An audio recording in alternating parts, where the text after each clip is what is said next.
Welcome to $2 Steak, a pro wrestling podcast. I am your host, Aaron Varnum. Joining me today, as always, Cookie. You. Big Mike. Yep. And Tolbear. Hello.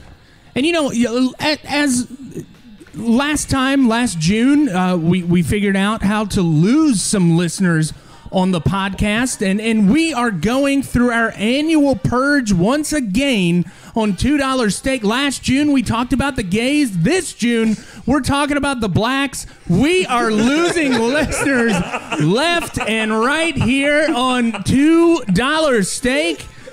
Now, actually, we are... I'm sorry. I really didn't think you could open like that. Well, I mean, like, Aaron, why didn't you look at Cookie while you said that? Because these headphones are so like stuck on my head. So, anyways, this has been like when we were putting together what we were going to do this week. I have been so just appalled the last 2 weeks of what's been going on in the country alone, that I didn't want to talk about professional wrestling. I didn't want to talk about, like... It's kind of hard to get in a joking mood. I was not in a joking mood at all. Like, things that happened this week really, like, touched my heart in a way that I'm like, I don't want to, like, joke around. And I was going to put off this episode. We were going to just air a rerun this week or air one of the episodes we kind of have in the can. And you guys talked me into it. I said, all right. And Cookie's like, we're going to do a serious episode. And I said, we're going to try to. And so here we are. Already. You're starting off very well, man. Starting off this episode different. I mean, listen, like, this has been...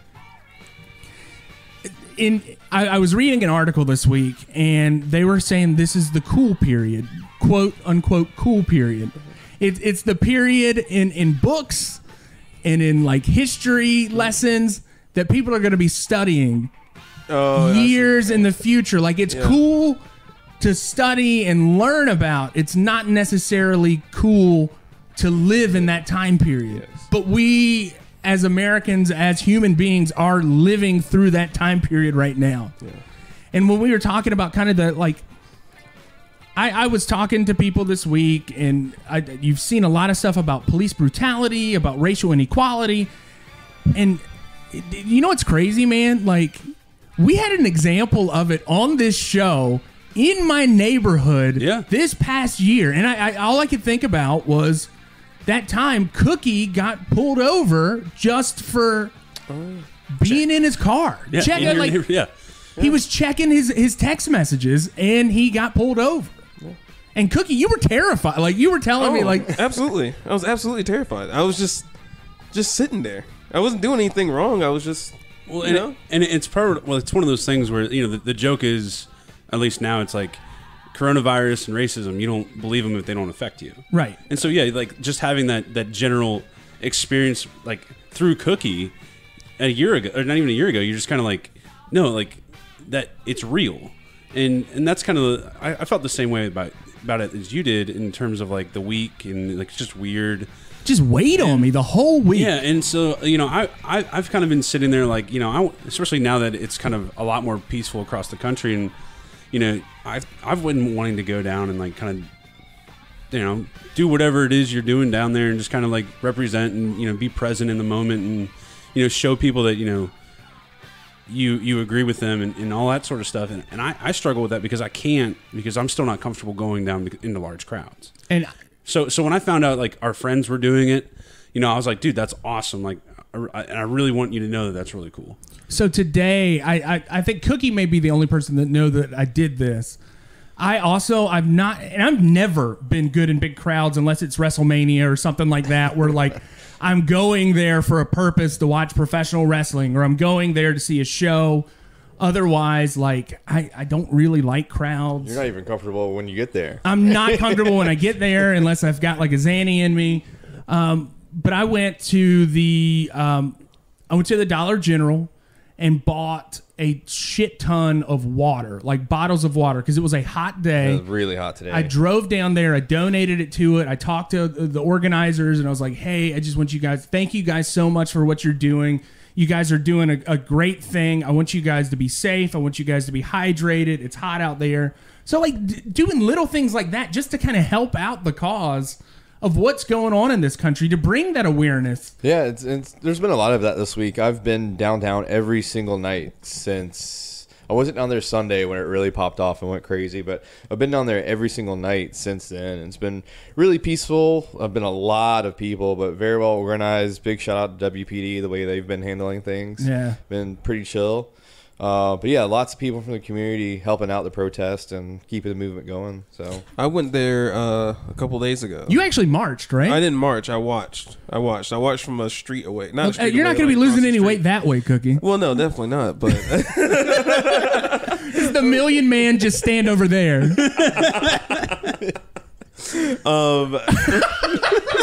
how do you respond to that? I don't know how to respond to that. I was like, Aaron derailed it. Yeah, completely derailed it. It was my white privilege coming in. Oh man, no, So- I went and I saw the protesters, and I was shocked at how many white people there were. Mm-hmm. Honestly, I didn't know what the dynamic was going to look like. I didn't know what I was going to see, and it's a lot of young white, a lot of females, but it was just a lot of people, and it was amazing to watch. Just lost for words, man. Honestly, And you hear about, and I hope this is the moment, like this is the time, because this is not the first one.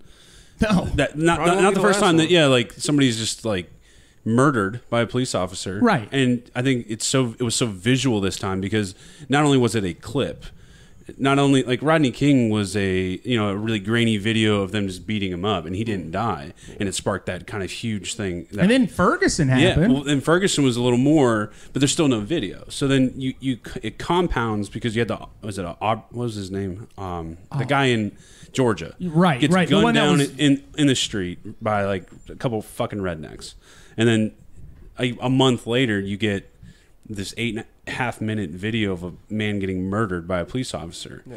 And until white people start doing something, nothing's going to change. And I think that hopefully this is the moment. yeah, I don't think because you can't you can't turn a blind eye to it. No. Because there's No, I an was just 8 minute about long to say video that. of Like it. I said, I've been downtown. I haven't been marching, Cookie. I wasn't down okay. like where I've been working, Yeah, but even standing on the sidelines working, and you see people out dining at outdoor areas, and you see this massive wall of noise. Hear this massive wall of noise coming down the street, and you see all the people, and it's right in your face. And then you turn on the TV; it's still there. It forces you to think. It puts it right in your face. Forces you to think about what's going on, And that's a good thing. Yeah, exactly. Well, and we were talking in our group chat, and we had a really good discussion over the course of a day, honestly.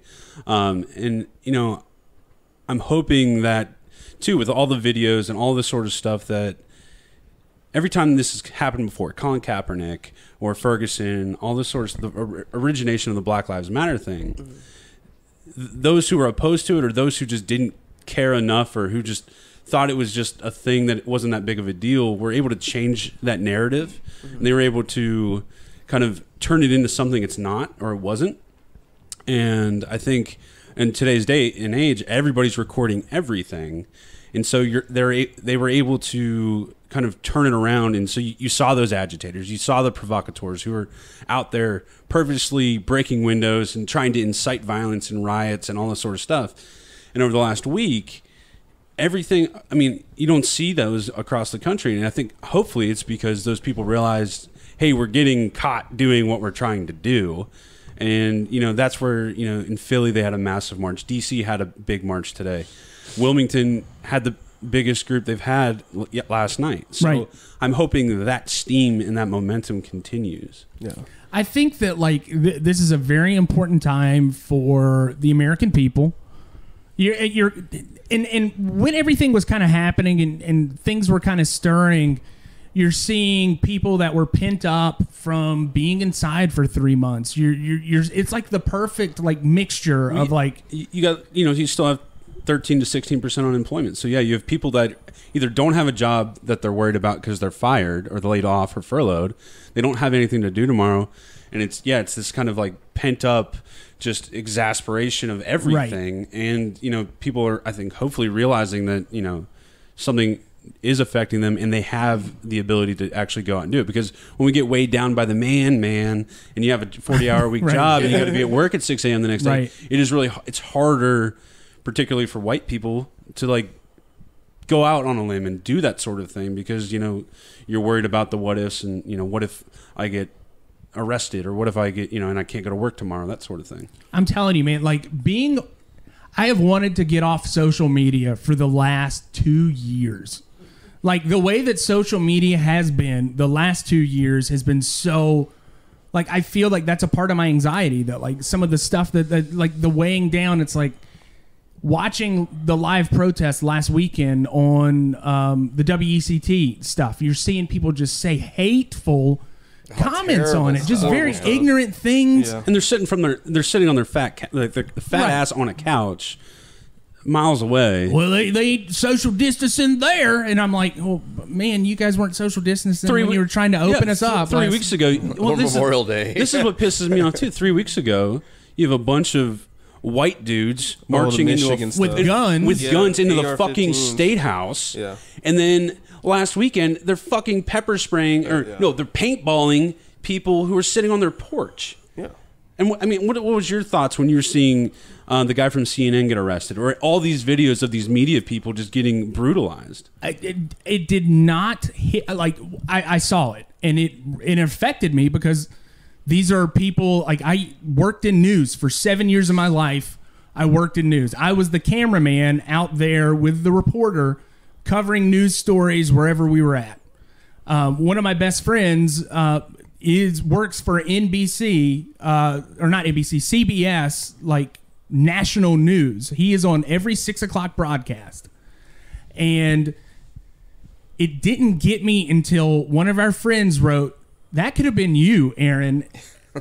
And like, I'm thinking, like, you're right. 2 different choices in my career, and I could have been that guy out there at these protests. Getting tear gassed. I could have been the guy getting tear gassed with my camera, like seeing the media get hit with rubber bullets is a tough sell for somebody that's been out in the shit and like been that sort of thing. Like, it is a very scary place to be in America right now. I remember, was it Wednesday that I was like freaking out about about the president's address? Well, yeah, we can hear the just shots in the background. So I'm watching it, and granted, I'm more liberal-minded than a lot of people, and I'm watching CNN's feed of it, and CNN literally had a split screen of what was going on the protests on the right.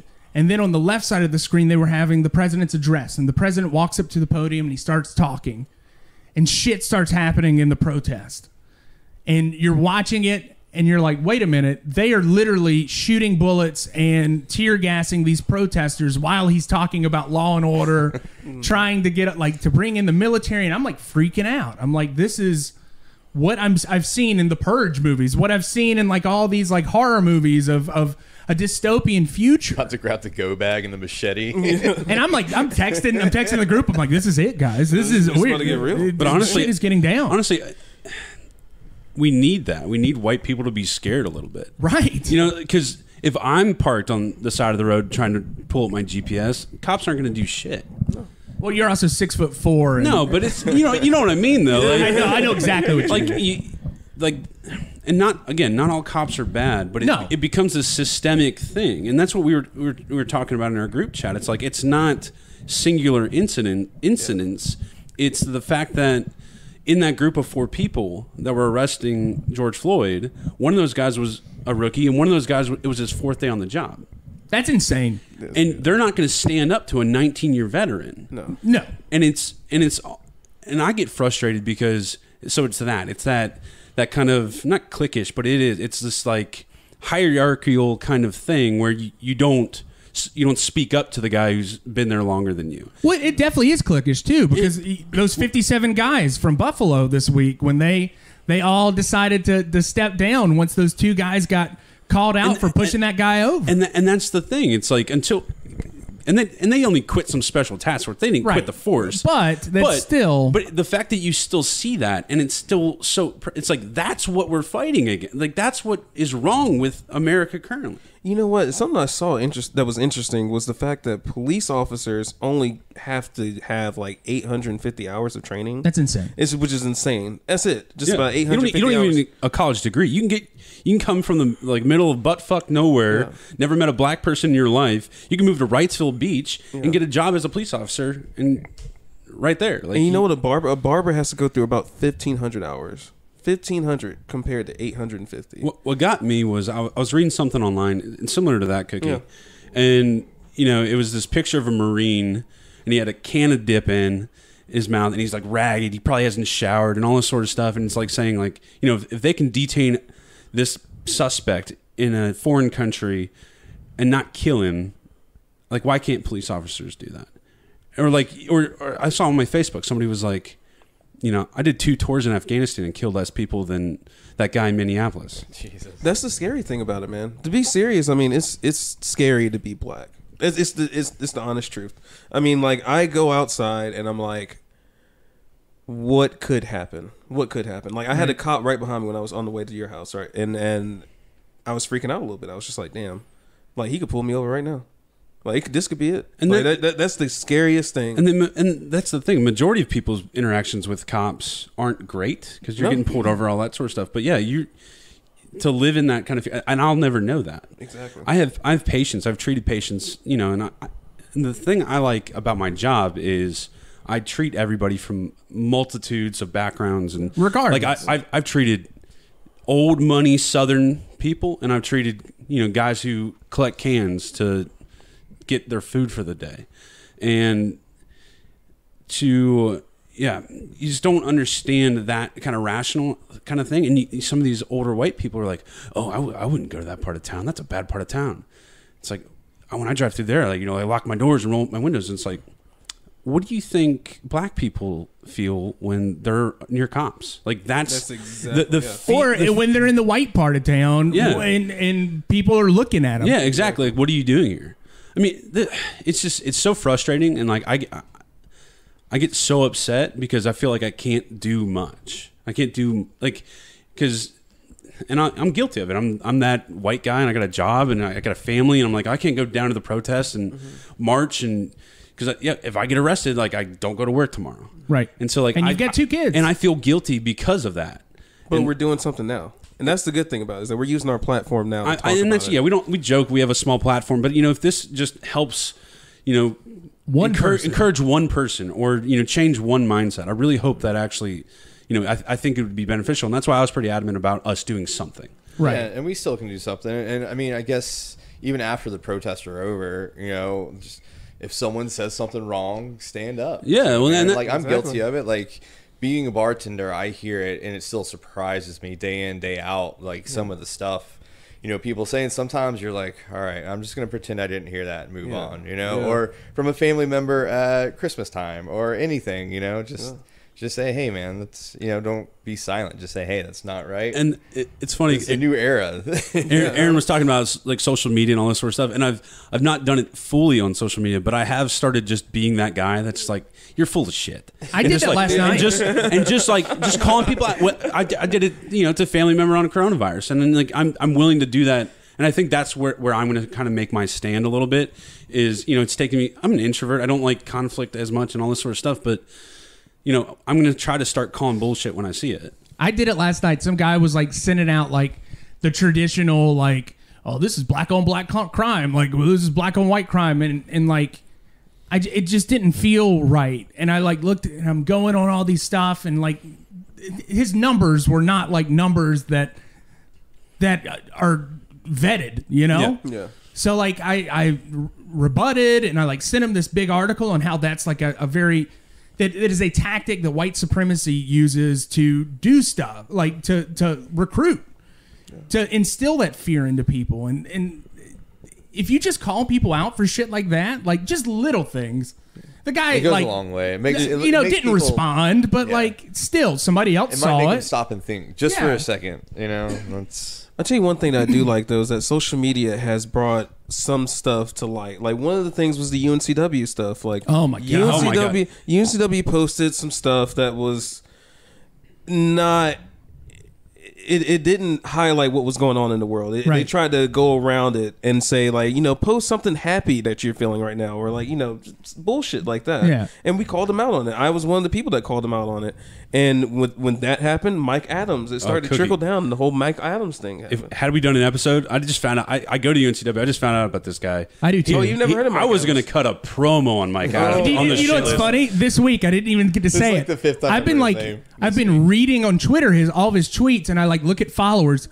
Cookie's one of his followers on Twitter. Oh yeah, I want to see the shit. I want to see what he writes, man. I want to see it just so I can, I was like, oh, okay, Cookie. But we need that because we need him to fuck up in some way that they can fire his ass because he's got tenure. So he does it as a guise to. He's a criminal justice guy. To I don't know, it's satirical and all this. I was like, dude, you use a racist slur. You said Massa Cooper. Yeah. Like, that's racist as fuck. Yeah. That's not satire, and you're a known racist. So, like, to do that, oh my gosh. And anyway, yeah. He's a troll, man. By the way, He's if you don't know what we're talking about, Mike Adams is Mike S. Adams. Is a sociology, he's a criminology professor at UNCW. Anthropology. We poke fun at Brad Shepard for being a weasel, but he's like low level weasel. Mike Adams is a piece of shit. He's a fucking like snake, rotting man. garbage person. He's like final boss weasel. He literally, he's that type of guy who he hasn't published anything in 20 years. He sued the university and said that they were discriminating against him because he's conservative. And it's like, no, they're discriminating against you. They're not even discriminating against you. Why would they want to promote and raise up in the ranks a fucking asshole, a racist asshole? That's what pisses me off. And we can't change everything, but I'm just hoping that through this and calling people out and bringing it to light. And that's the one thing with social media is and I retweeted Big E had this great kind of thing and a whole long tweet chain, and I retweeted all of them, and we did lose a follower or two. But I'm doing I'm trying to if I see something that really hits me, I'm trying to retweet that because we have 300 followers, but again, if just one person sees it and thinks for a second about it. And this week I reposted Run the Jewels came out with a new album this week. I've been listening to Run the Jewels all week long. So good. Oh my god, I've been blasting all the albums and smoking joints all week. That's what Tolbert's doing. You guys didn't see it, but Tolbert just raised his fist. That is fucking great. Yeah, I've been listening to that album this week. I've been I'm so glad you told me about it, man. It's such a good album. Can you educate me, the guy who doesn't listen to music? So Killer Mike, did you see that speech? Dude, Killer Mike's speech. He's a rapper. Spot on. When you tweeted that out, I think it was you. Or no, you texted to the group. Yeah. I was listen to it on the way home. I was like, this is how I feel, 100%. So Killer Mike is one of my favorite rappers. I've loved Run the Jewels. I like the Dungeon Family. I listen to a lot of rap music, even though I look like I don't. I see that 3-6 Mafia record over there. I love 3-6 Mafia. I want to thank every black man that I have for getting me on to rap music. When I was in high school, I was the kid sitting in my locker listening to Knuck If You Buck. Hell yeah. Oh, man. And getting so fucking pumped to go tackle a motherfucker. Hell yeah. And I am this music was just instilled to me at a young age. When I got to college, there was a black guy on the team that took me under his wing. Yeah. And when 3-6 Mafia's album, The Most Known Unknowns, came out, he grabbed my ass, and we listened to Young Jeezy's first album, and we went to go to fucking Church's Chicken, and we got a 2-piece with a fucking strawberry Fanta, and we sat there and we listened to 3-6 Mafia. Hell yeah. And that music got me so pumped, and I loved it. And ever since then, rap music has it's what I like to listen to. I listen to 80s music, I listen to heavy metal, I listen to all that shit, but I really enjoy good rap music. And so Run the Jewels, Killer Mike, and LP. LP is like a backpack rapper. He's a white guy from New York. I've been following his stuff back when I was listening to the indie rap stuff, trying to be the cool guy, right? Yeah. I always wanted to wear your glasses, Cookie, those horn rim glasses. Too bad my eyesight's 20/20, and I can't have glasses. I always wanted to be that guy wearing a listen to Logic scarf. or someone like that. Yeah. I got you. So I've been following LP. So LP and Killer Mike got together. They started making an album. I'm like, LP, okay. Getting with Killer Mike, a member of Dungeon Family, the Outcast and the CeeLo and the Goody Mob and all that stuff. Man. So they got together, and their albums are very political because Killer Mike is a very political person. LP is a very political person. And together they have made, like, LP does the production, he does a lot of the music in it, and it's very inspirational in a time like this. Yeah. I will listen to it on my walks, and the whole time I'm like, I'm gonna punch a motherfucker. Like, I'm walking around my neighborhood. Let some racist come up to me. I can't wait to see In Karen. Sunset Park. I want a racist or a cop come up to me in Sunset Park. I'm gonna punch him. I'm not gonna punch anybody. But like it's music. And honestly, the last week before all this shit went down, I was like, if I were a wrestler, Run the Jewels would be my theme song. Like, that would be my walkout music. That's their one wrestling thing of the day. So enjoy that, kids. So anyways, I tweeted that out. Donate. So the album came out for free this week. Oh, wow, okay. And if you wanted to donate money to it and like pay for the album, the money you donated went to a charity, a Black Lives Matter charity, or an organization helped like to organize people, to give supplies and stuff like that. So I just think it was like a cool gesture by Killer Mike and LP. That's one thing he said. I watched his Colbert interview. Oh my God, it was so good. He said, if you really want to help, you don't know what to do, donate to a charity that's already established and been put into place, already helping the community. He said, go that route if you don't know what to do. And donate. That's what I've been doing this week. I got a paycheck this week. I had a little bit extra money. I wanted to donate. I wanted to give water to the people today. I bought a shirt that I knew all the proceeds would go to a Black Lives Matter thing. And I have been so appreciative of black culture my entire life. Like, I grew up in middle class Wilmington, North Carolina. You know, it's not the most like urban environment, but I always had, all my friends were of different races. Like, I had white friends, I had black friends, and it was a good thing because my parents were very open-minded about everything. I was not raised in a racist family. And playing sports, especially contact sports, there is a brotherhood between everybody on the field with you. Oh, for sure. Even with our rugby team alone, like, it's so, I mean, it's diverse. I would, for sure. I'm going to go out there and if only... Like, Cookie got in a fight so I could score a 75-yard try that time, you know? There you go. I had your back that time. Cookie had my back that time. I had your back. I want to see you score. Thank you, Cookie. Damn right. But there is a brotherhood there, and I always had that brotherhood. I was always, like, hanging out with everybody, and... we had racist kids on our team. Like, we're in the, South. Yeah, the South. We had kids that's dads were like, well, the N-word, like, and they and that's where, like, they may not be racist, but they were probably raised or came from a culturally like siloed community in Western, wherever they came from, and that's the nice thing about a team sport like rugby, or the nice thing about just going to college, because you kind of absorb all this sort of stuff. I mean, one of the guys in our group chat said, he came from a town like that and shared probably similar beliefs. And and it may not be that you're going to call a black guy the N-word, right? But you have these preconceived. If you've never seen a black person in person, like.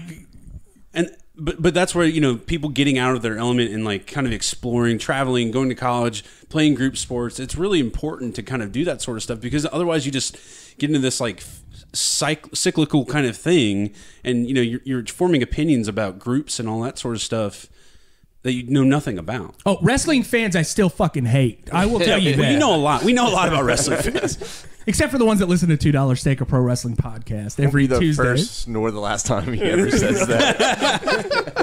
But I think it's been good, and it's been a good time. Also, like, in professional wrestling, people have been vocal on professional wrestling Twitter. Like, you're seeing a lot of cool things out there. The Revival, I know we stand over the Revival every single week. They're one of our favorite tag teams. They had an auction on Friday. Did you buy anything? Dude, I can't afford that shit. like 2 pairs of their trunks went for $1,000. Oh, really? Wow. Fuck. And I'm like, you guys, I'm fine, dude. David and Daniel, y'all can keep your trunks, man. I'm not paying $1,000. But all the money that they got from that, they didn't pocket. They have donated it to a charity, a Black Lives Matter charity. That's awesome, man. So there's little things you can do. You can be active. You can be. it's not. If you don't go to the march, it doesn't mean you're a racist. Yeah, you know. Well, and that's.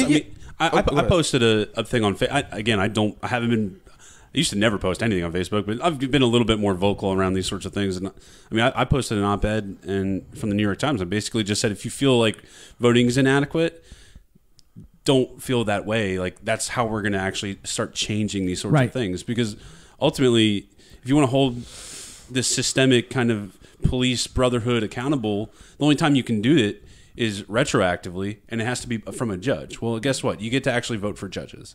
So, educate yourself and that sort of stuff, and try to change it that way too. It's your American right. If you're an 18-year-old individual in America, you get the right and opportunity to vote. And it didn't actually used to be that way. I mean, right now, Cookie wouldn't be allowed to vote for multiple reasons. He's black. He doesn't own property, like that sort of stuff. Like we, as white males who own houses, would get that opportunity. So generations before us have fought for these rights, and we actually need to utilize those. Mm-hmm. I posted two things on social media. One thing was about systemic racism, which I think education is huge. Like, people need to be educated. The other thing I posted was about all lives matter. And it's just that some people don't understand that the all lives matter thing. Like, we get it. Obviously, all lives do matter. Right. Yeah. But like I think it hit it right on the head, the cartoon that I posted, because it explained that yes, all lives matter, but Black lives matter right now. That's the biggest thing, is that, like, we get it. Of course, they do matter. All lives do matter. Black lives matter right now. And it doesn't make you a hypocrite if you change your mind and you're like, oh, okay, I get it from your perspective now. Because perspective is the biggest thing. Like, people don't understand our perspective, and we're trying, like, ultimately we want to educate you guys, like, right. and just so you guys understand where we're coming from.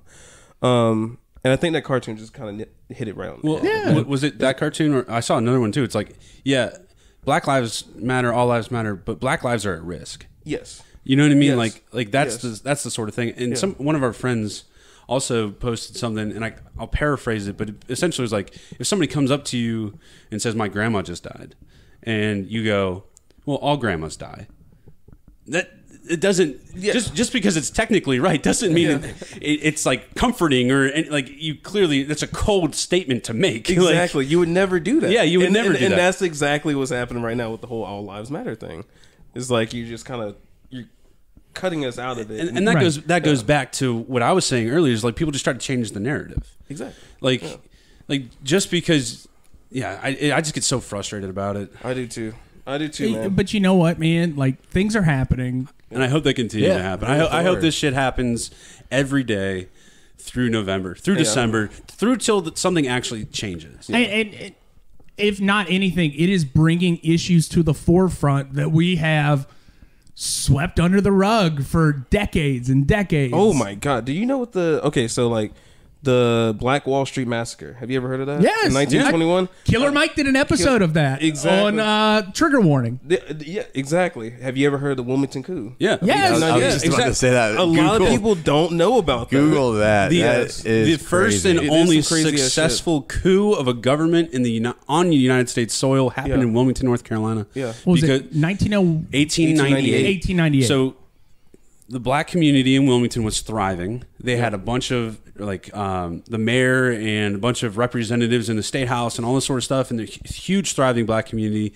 And it was Hugh McGray and all those other people. It was the Secret Nine. But it was the editor at the local paper kept running like and talking about, like, how great they're doing, all this sort of stuff. And a bunch of white supremacists were like, destroy your paper and get the fuck out of town. Mm-hmm. And then he was like, no. So they literally a bunch of white people rioted, cooed the fucking city, and that's the sort of thing. And, like, people talk about, go back to, like, black on black crime, and, economically and socially, most black communities are underserved or underfunded, or they're just generally poorer, and it's not necessarily because they don't care, but they started so far behind because of stuff like that. Systemic racism. Yeah, exactly. Systemic racism. Mm-hmm. And that's, again, people, they don't teach you that in school. There's a really good documentary by a local black filmmaker about the Wilmington coup. Yeah. It's really interesting. They did that during the Cucalores Film Festival, I think. Yeah. Well, and that's one thing I like, that a lot of the protests in Wilmington have either started or ended at that spot. At that courthouse, yeah. Like where it happened. I mean, it's neat, man. Like seeing all the history here. Like I am proud to be from Wilmington, North Carolina. Like it is an interesting place with some amazing history.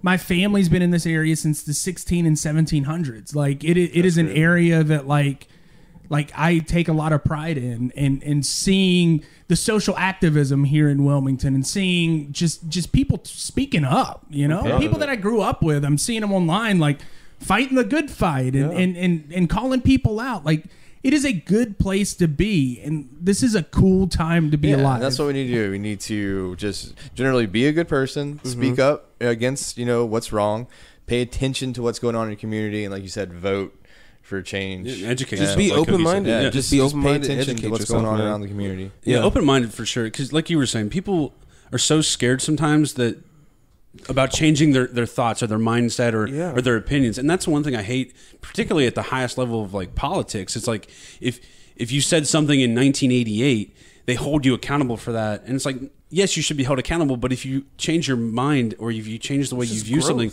you're growing. If you're the same person you were 30 years ago, what does that say about you? Right.